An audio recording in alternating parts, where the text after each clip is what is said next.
दोस्तों आज का जो एमसीक्यू क्वेश्चन है वो पूछा गया था यूपीपी से 2022 में। ठीक है, क्वेश्चन पढ़ते हैं।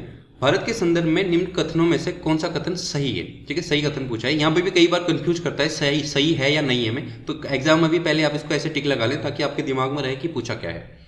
पहला है कि भारत विश्व में छठा बड़ा देश है। दूसरा, संसार का लगभग 2.4% क्षेत्र भारत के अंतर्गत आता है।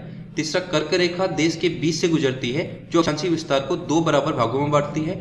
चौथा है, भारत पूरी तरह से उष्णकटिबंधीय क्षेत्र में स्थित है। ठीक है, पहली बात तो यह है कि हम ये स्टेटमेंट वाले क्वेश्चन देख के डरने लग जाते हैं, तो डरना नहीं है ऐसे क्वेश्चन से लेके। अब तो वनडे एग्जामिनेशन में भी कई बार जो है स्टेटमेंट वाले क्वेश्चन पूछे जाने लगे हैं, तो इसमें ध्यान रखना है कि आसान है, इनको टफ कुछ नहीं है इसमें। तो सबसे पहले हम इसमें क्या करेंगे, जो इजी है उसको एलिमिनेट करने की कोशिश करते हैं। देखो, सबसे इजी आपको जो दिखता है वो आपको इसमें दिखेगा कि भारत विश्व का छठा बड़ा देश है। अगर आपने बचपन में भी ये पढ़ा होगा कि भारत जो है विश्व का छठा नहीं 7वां बड़ा देश है। ठीक है, पहले हम इसे एलिमिनेट कर सकते हैं। दूसरे, इसके बाद अगर आप देखो, अगर आपको ये आंकड़ा भी नहीं पता तो आपका कम से कम ये तो पता है कि कर्क रेखा देश के बीचों बीच से गुजरती है। मैंने अपने एमसीक्यू सेशन में भी कई बार ये समझा दिया है कि कर्क रेखा जो है वो देश के बीचों बीच से गुजरती है। ठीक है, तो हम क्या कर सकते हैं, ये हमें पता चल गया कि पहला गलत है, तीसरा सही है। तो हमारे 2 ऑप्शन यहाँ पे ऑटोमेटिकली एलिमिनेट हो जाते हैं, जिसमें एक सही दिखा रखा है यानी ये वाला, और जिसमें 3 सही नहीं दिखा रखा है यानी ये वाला। तो इसका मतलब या तो सी आंसर है या डी आंसर है। इस तरीके से हम 50-50 तो एटलीस्ट पहुंच सकते हैं हर क्वेश्चन में। ये वाला जो स्टेटमेंट है, भारत पूरी तरह से उष्णकटिबंधीय क्षेत्र में स्थित है,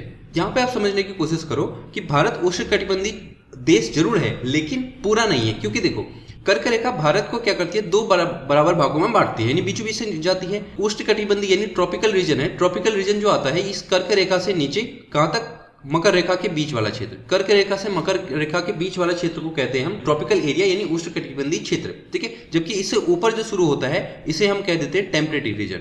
ठीक है, यहां से लेकर कहां तक, आर्कटिक सर्कल तक। तो इंडिया ना ही पूरे उष्णकटिबंधीय क्षेत्र में आता है, न ही शीतोष्णकटिबंधीय क्षेत्र में आता है।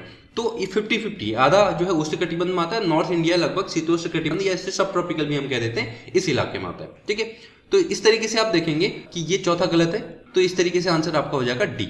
इसके अलावा अगर आप बेसिक ज्योग्राफी सीखना चाहते हैं, कम समय में सीखना चाहते हैं, तो यहाँ पे मैंने एक 3D एनिमेशन सीरीज बनाई है, मेरे यूट्यूब चैनल पे जाके आप देख सकते हैं। बहुत छोटी छोटी वीडियोज है लेकिन सारी जो बेसिक ज्योग्राफी है इसमें मैंने कवर की।